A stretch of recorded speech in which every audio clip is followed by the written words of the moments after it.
नमस्ते। आज के इस खास विश्लेषण में हम एक ऐसी चीज के बारे में बात करने वाले हैं जिसे हम सब रोज इस्तेमाल करते हैं, पैसा। जी हाँ, भारतीय मुद्रा।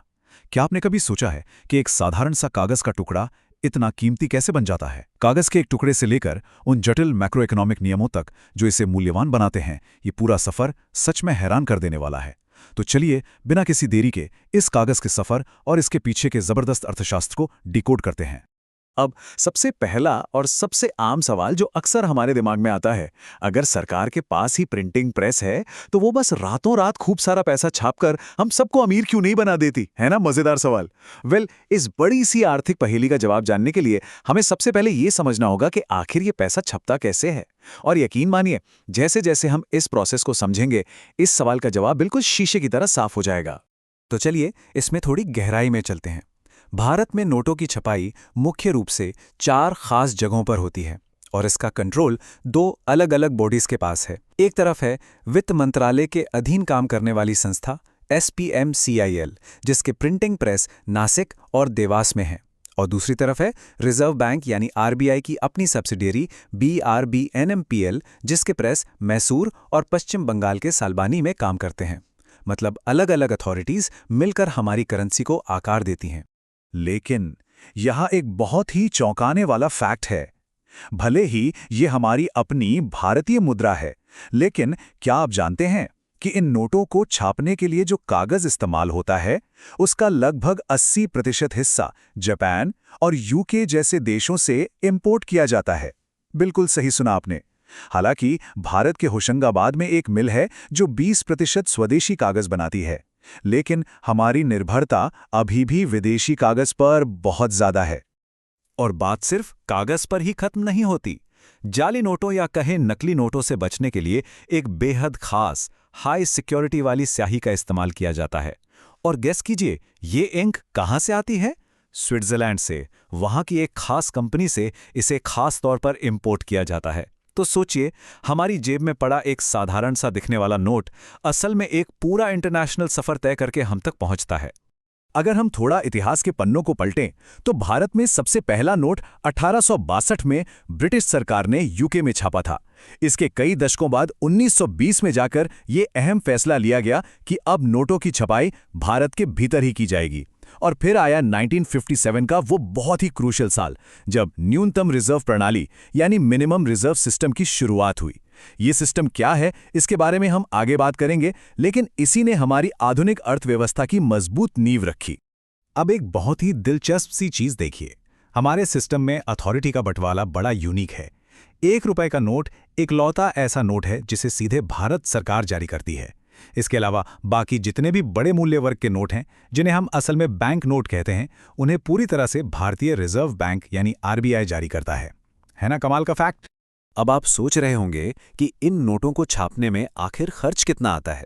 देखिए, कॉस्ट को वक्त के साथ काफी ऑप्टिमाइज किया गया है। उदाहरण के लिए 2018 में 2000 रुपए के एक नोट को छापने का खर्च 4 रुपए 18 पैसे था, जो बाद में घटकर 3 रुपए 53 पैसे हो गया। और पुराने 500 के नोटों को छापने में 3 रुपए 9 पैसे लगते थे, जबकि नए 500 के नोटों की छपाई असल में पहले के मुकाबले 44 पैसे सस्ती है। तो हर एक पैसे की बचत यहाँ बहुत मायने रखती है। लेकिन यहाँ एक बहुत ही दिलचस्प पैराडॉक्स यानी विरोधाभास सामने आता है। ये जो 10 रुपए का छोटा सा नोट है ना, ये अपनी एक्चुअल फेस वैल्यू के हिसाब से छापने में सबसे महंगा पड़ता है। मतलब इसकी जो असली कीमत है, उसकी तुलना में इसके निर्माण और सिक्योरिटी फीचर्स पर जो खर्च आता है, वो काफ़ी ज़्यादा महसूस होता है। और इसी सिंपल से अर्थशास्त्र की वजह से कभी चलन में रहे 2 रुपए और 5 रुपए के नोटों की छपाई पूरी तरह से बंद करनी पड़ी, क्योंकि इन नोटों को छापने और मार्केट में बनाए रखने का खर्च इनकी अपनी कीमत से कहीं ज्यादा हो गया था। सीधा सा लॉजिक है, भौतिक मुद्रा को छापने का खर्च तार्किक होना चाहिए, वरना यह पूरी अर्थव्यवस्था के लिए नुकसानदायक साबित होता है। तो चलिए अब मैं आपको एक वर्चुअल टूर पे ले चलता हूं कि ये छपाई असल में होती कैसे है। एक विदेशी कागज का सादा पन्ना वैध मुद्रा कैसे बनता है। ये पूरा प्रोसेस एकदम असेंबली लाइन की तरह है। सबसे पहले मशीन में कागज डाला जाता है, जो खुद ब खुद अच्छे और खराब बैचेस को अलग कर देती है। फिर सही नोटों पर यूनिक सीरियल नंबर छापे जाते हैं। इसके बाद होती है रैंडम सैंपल्स की फाइनल क्वालिटी चेकिंग, और अगर कोई भी नोट थोड़ा सा भी खराब निकलता है तो उसे सीधे हेडक्वार्टर भेज दिया जाता है, जहां उसे नष्ट करके उसकी जगह नया नोट छापा जाता है। छपाई तो हो गई, अब बारी आती है डिस्ट्रीब्यूशन की। ये नई और कड़कड़ाती करेंसी आरबीआई के क्षेत्रीय कार्यालयों यानी रीजनल ऑफिसेस से बहुत ही सुरक्षित तरीके से अलग अलग स्थानीय बैंकों तक पहुंचाई जाती है, और फिर वही पैसा एटीएम या बैंक काउंटर्स के जरिए अंत में आम जनता के यानी हमारे और आपके वॉलेट तक पहुंच जाता है। ये पूरा का पूरा डिस्ट्रीब्यूशन नेटवर्क बहुत ही स्मूथली काम करता है। अच्छा, नोटों की बात तो हो गई, लेकिन सिक्कों की दुनिया थोड़ी अलग है।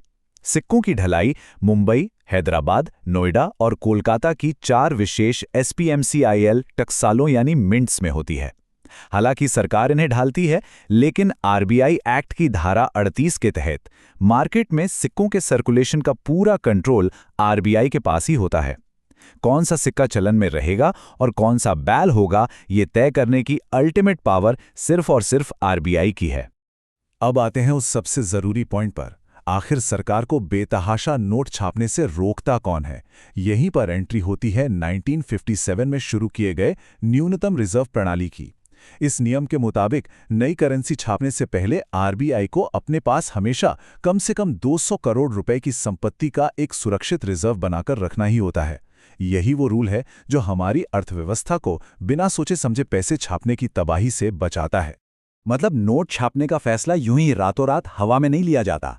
कितनी करेंसी छपेगी, ये सीधे तौर पर देश की जीडीपी और ओवरऑल ग्रोथ रेट जैसे आर्थिक संकेतों से जुड़ा होता है।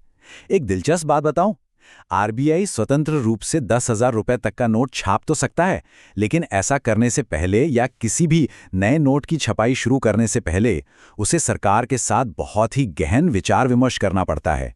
सरकार की परमिशन के बाद ही असल में प्रिंटिंग प्रेस चालू होते हैं। तो अब हमारे उस पहले सवाल का जवाब, अगर हम गरीबी दूर करने के लिए बिना किसी नियम के अनलिमिटेड पैसा छापने लगें तो क्या होगा? सिंपल सा जवाब है, पूरी तबाही। इससे गरीबी खत्म नहीं होगी, बल्कि हमारी अपनी मुद्रा की वैल्यू ही जीरो हो जाएगी। जरा सोचिए, सबके पास ढेर सारा पैसा होगा, लेकिन मार्केट में सामान तो उतना ही है ना। लोग उसी लिमिटेड सामान को खरीदने के लिए दुगनी तिगनी कीमत देने लगेंगे, और नतीजा भयंकर महंगाई जो पूरी अर्थव्यवस्था को मिनटों में धराशायी कर देगी।